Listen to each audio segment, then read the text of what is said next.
A paz do Senhor, queridos irmãos, né? Deus abençoe a vida de vocês. Estamos aqui chegando em mais um breve comentário da Escola Bíblica Dominical. E objetivo, tá? Você que está ouvindo talvez pela primeira vez essa aula, né? Assina aí nosso canal e vamos nos ajudar, né? Compartilhando essa aula para que seja um evangelista pela internet. Amém? Dessa feita, nós vamos comentar na lição de número 5, né, a instituição da monarquia em Israel. O texto áureo está inserida em 1 Samuel, capítulo 8, versículo 4 e 5. Tá? E a verdade prática nos diz, antes de tomar uma decisão, o crente precisa buscar, primeira coisa, a orientação de Deus para que não venha sofrer dolorosas consequências. Ponto central, o crente deve pedir, né, a direção de Deus para tomar qualquer, né, decisão. A leitura bíblica em classe está registrada em 1 Samuel capítulo 8, versículo 4 ao 7 e também 1 Samuel capítulo 10, o versículo 1 ao 7 também. Introdução, por que, né, a monarquia? Vamos entender isso. Primeiro, um sentido de orgulho nacional. Tudo tem, na realidade, a sua origem, mas para Israel foi a desobediência contra Deus. Por que isso? Porque eles só buscavam a Deus, Israel, nos tempos de crise, né? Tem muitas pessoas que estão nessa situação também.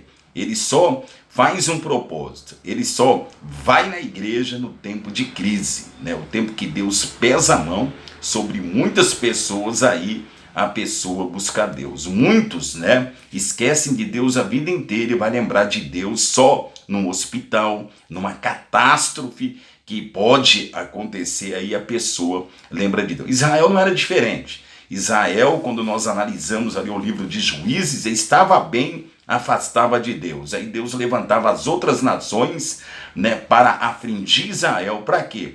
Quando eles eram afligidos por outras nações, eles buscavam a Deus. E hoje não é diferente. Depois que eu e você erguemos as mãos, aceitamos Jesus como Senhor e Salvador de nossas vidas, nós temos um Pai, você tem que entender isso, e o Pai nos corrige. Isso quer dizer, nós não podemos fazer mais o que a gente queria. Nós temos que ser dirigido pela palavra e em obediência a Deus. Amém? Olha aqui, mais um ponto. Deus chamou Israel para ser um líder espiritual no mundo. 1 Crônicas, capítulo 17, versículo 21, e Evangelho de João, capítulo 4, versículo 22. Deus, na realidade, o plano de Deus era para Israel ser ali um modelo, ser o espelho de evangelização do mundo. Eles trocaram, né? Eles trocaram o mesmo caminho das outras nações. Isso quer dizer, tudo que Deus não queria, Israel fez. Eles traçaram o mesmo caminho das outras nações e por isso, né, no orgulho deles, eles pediram um rei como as outras nações. Isso quer dizer, eles queriam dizer, nós não queremos ser mais dirigidos por Deus. Nós queremos um rei como as outras nações e isso trouxe grande consequência para a nação de Israel. Olha mais um ponto aqui. Isso significa uma rejeição à liderança divina representada por Samuel. Ele estava rejeitando já a liderança divina, do qual naquele tempo era representada por Samuel. Eles estavam, né, escolhendo uma política meramente humana. Uma política meramente humana. E mais um ponto, há um grande perigo quando o povo de Deus deixa a sua verdadeira vocação para imitar instituições terrenas. Aí está o perigo, né? Porque hoje, né, em vez de a igreja influenciar, né, o mundo está influenciando a igreja. Essa é a verdade nos tempos que nós estamos vivendo e a igreja não precisa disso. Deus mencionou, seja santo como nosso Deus é santo. E hoje nós observamos isso, né? Tudo para atrair. para atrair pessoas. E quem faz a obra na vida de uma pessoa, nós sabemos que é o Espírito Santo de Deus. E lá em João, capítulo 8, versículo 36, olha que Jesus disse: o meu reino não é deste mundo. Se o meu reino fosse deste mundo, eu lutaria os meus servos, e o meu reino não é daqui. Se eu te dizer algo, nosso reino não é aqui. Jesus ele já estava defendendo que o reino dele não é daqui. Tá? O tópico 2 do tópico 1 diz o fracasso dos filhos de Samuel. Né? Primeiro ponto, eles estavam sem a arca, né? Já perderam a arca. Segundo ponto, os filisteus ameaçaram eles todos os dias. Os filisteus ameaçavam, naquele tempo, né, o povo de Israel.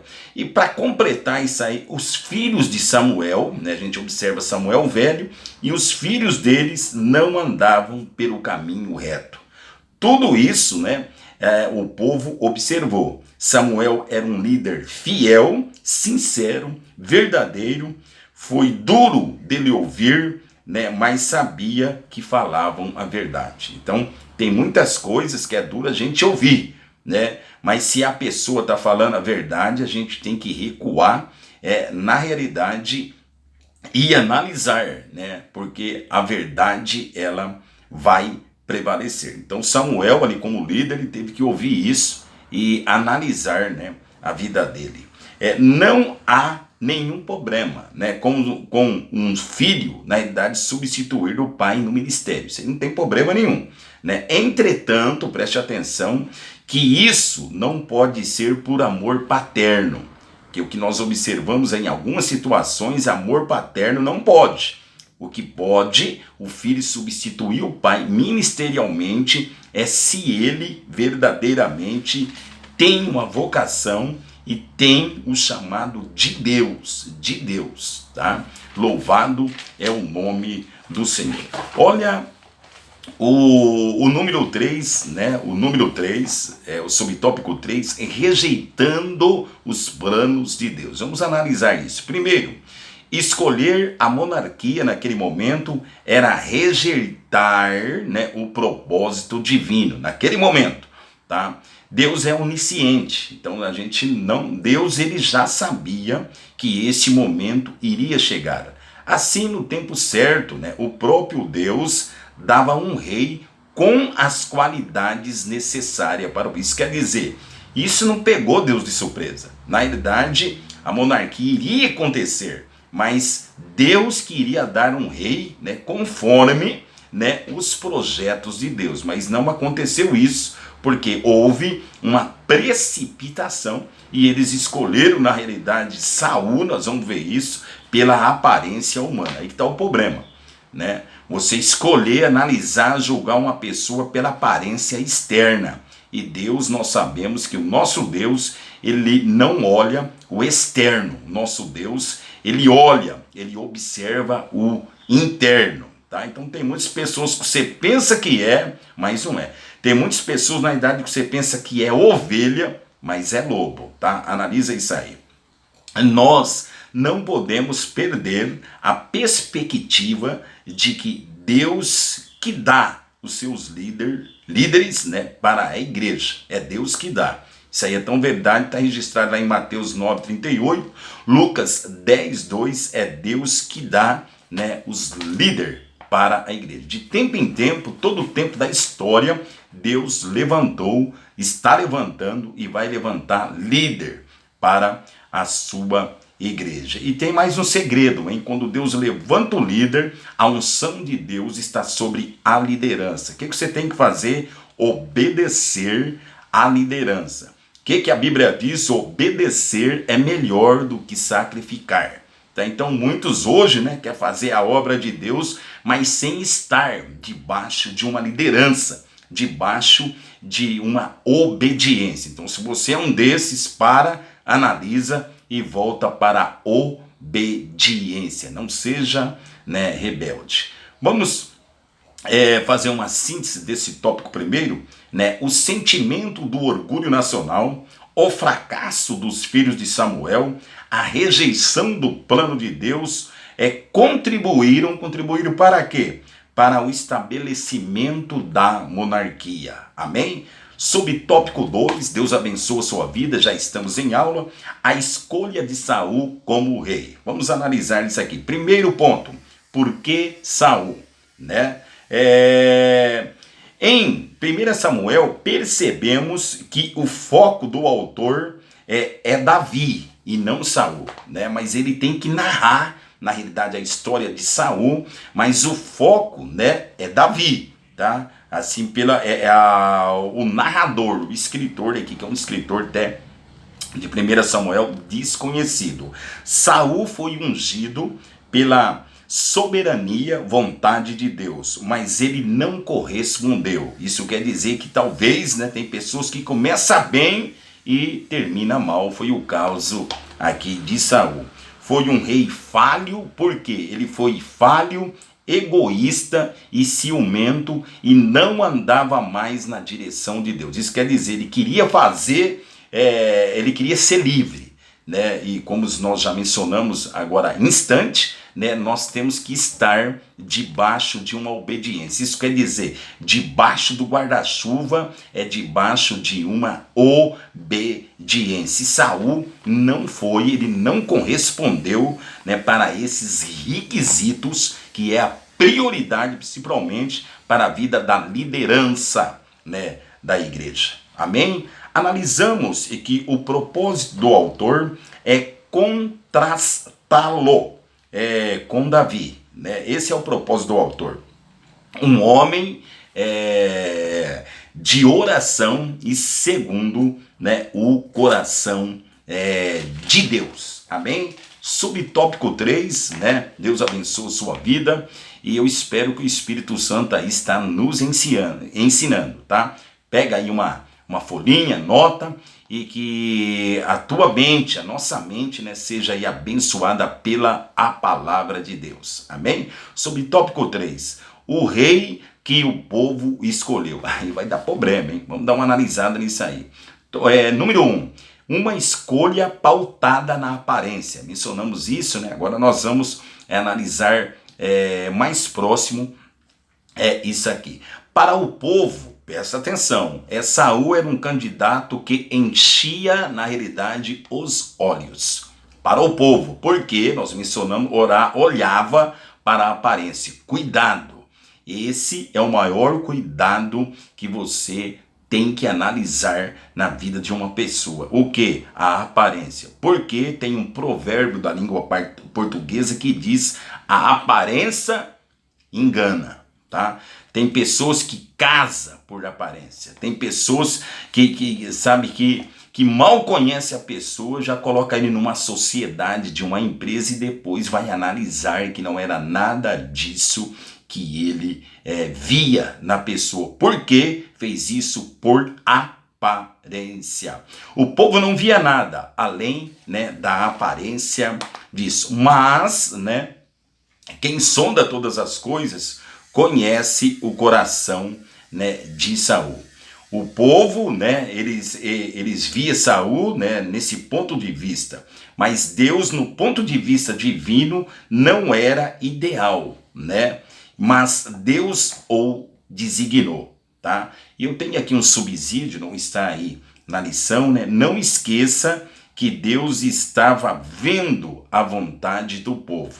Então nós temos que analisar esse ponto também, né? O povo, Deus ali honrando a vontade do povo, mas Deus já sabia que não ia dar certo. Mas vocês querem? Quer? Então pega ele aí, né? E nós sabemos que Saul foi ungido, sabemos que o Espírito Santo visitou Saul, mas a conduta, o que é conduta? Irmãos, o que está dentro da pessoa, lá dentro, é só Deus que sabe, né? Nós vemos no livro de Reis, vários reis, foi um bom rei, mas a hora que os filhos dos reis assumia, a casa caía. Eles não eram, não foram, né, na realidade, os bons reis. Então nós analisamos isso, né? Então é só dar poder, né? Aí a gente vai ver verdadeiramente quem é a pessoa, né? É só dar poder para a pessoa e você vai analisar como que é verdadeiramente o interior dessa pessoa. Sobre o tópico 2 do tópico 3, já estamos aí na reta final, os direitos do novo rei, né? Se tem rei, vai ter que ter direito. Então, preste atenção, que Samuel instruiu. Segundo o que Samuel disse, né, o rei teria algum privilégio, ou alguns, né, na realidade, privilégio. Isso aí, todo rei, todo presidente, todo líder tem alguns privilégios. Todos estariam, primeiro ponto, à disposição do rei, principalmente na guerra. Esse era um ponto central. Todos os homens tinham que estar à disposição do rei, principalmente na guerra. E também no trabalho no campo e na cozinha real. Tudo tinha que estar à disposição do rei. A implantação de impostos, preste atenção, que não tinha, né? Eles não tinham impostos, não quiseram um rei, nós queremos um rei, então tem imposto aí. Então a implantação de impostos, confisco de escravo e etc, né? E nós vemos a cobrança do dízimo da produção. Isso aqui está registrado lá em 1 Samuel 8, 10 a 17, e a única vez que aparece na realidade o dízimo cobrado pelo rei da produção. Então o rei também cobrava isso. Então só nesse ponto na Bíblia que aparece esse ponto, tá? Do subtópico 3, do tópico 3, na realidade, o subtópico 3, o povo sistema, o novo sistema político, vamos analisar isso agora, e o aspecto teológico. Primeiro ponto, Deus sempre ajudou Israel e cuida de Israel até hoje. Tá? Nós vemos as guerras dos 6 dias, em 1967, guerra do Yom Kippur, né? Agora recente também, e nós vemos a mão de Deus sobre Israel. Deus sempre cuidou e vai cuidar de Israel. Apesar que várias coisas ainda vão acontecer lá em Israel. Como exemplo, depois do arrebatamento da igreja, né, vai vir anticristo, novo templo lá em Israel. Mas na hora que Israel perceber que eles foram enganados, aí Jesus já volta com a igreja e aniquila todos aqueles que se revoltaram, que se levantaram, na realidade, contra Israel. Isso aí vai ser no futuro. Subtópico 3, o novo sistema de Israel nesse aspecto teológico. Vamos analisar. Outro ponto aqui. Deus deu mandamentos, né? E líder e etc. É Deus que deu mandamento, é Deus que levanta os líderes, né? Na realidade, etc. Agora não seria diferente. Então sempre Deus cuidou de Israel nessa parte de liderança. E agora, através do rei, né, porque o primeiro rei não deu certo, que Deus iria abandonar, né, o povo dele. Deus, presta atenção, olha para cá. Deus nunca nos abandona. É nós que abandonamos Deus, mas Ele não. Hoje, através do Espírito Santo, Ele está agora mesmo, do teu lado, do meu lado, nos ajudando. Senão nós não estaríamos em pé. Louvado é o nome, né, do Senhor. Então hoje não é diferente. Agora não seria diferente. O Senhor não afasta, né, nem de nós e nem da sua nação. Nesse novo modelo, primeiro, a liderança centralizava no rei. É um novo modelo, a liderança centralizava no rei. Segundo ponto, os sacerdotes e profetas representavam o conselho de Deus. Isso quer dizer, o rei tinha o rei, mas ele tinha ali os sacerdotes e profetas que representavam Deus para o governo monárquico. Então nós observamos que principalmente Davi, né, ele também tinha esses sacerdotes e profetas que ficavam ali do lado de Deus, trazendo as coisas de Deus e orientando, né, os reis. Assim Deus conduziria e conduziu o seu povo pela história, tá? Então Deus, hoje mesmo, Deus conduz o seu povo pela história através de líderes, né, fiéis. Ainda tem o remanescente. Vamos concluir, irmãos? Vamos concluir. Deus é o Senhor da história. Muitas vezes não conhecemos seus caminhos, e nem os seus propósitos. Mas sabemos, né, que a sua vontade é perfeita e agradável, tá? Não podemos perder de vista que o Pai quem governa pela sua soberania. Tudo está acontecendo, não pega Deus de surpresa, tá? Aconteceu isso, não pega Deus de surpresa, porque ele governa pela sua soberania. Como cristão, preste atenção para nós finalizarmos, nós devemos analisar que as nossas vontades e escolhas estejam sempre bem alinhadas com Deus. Amém, irmãos? Deus abençoe a sua vida, tá? Até o próximo comentário. O comentário próximo é o de número 6. E que Deus estende as suas mãos sobre a sua vida e a sua família, no nome de Jesus. Até mais. Tchau, tchau.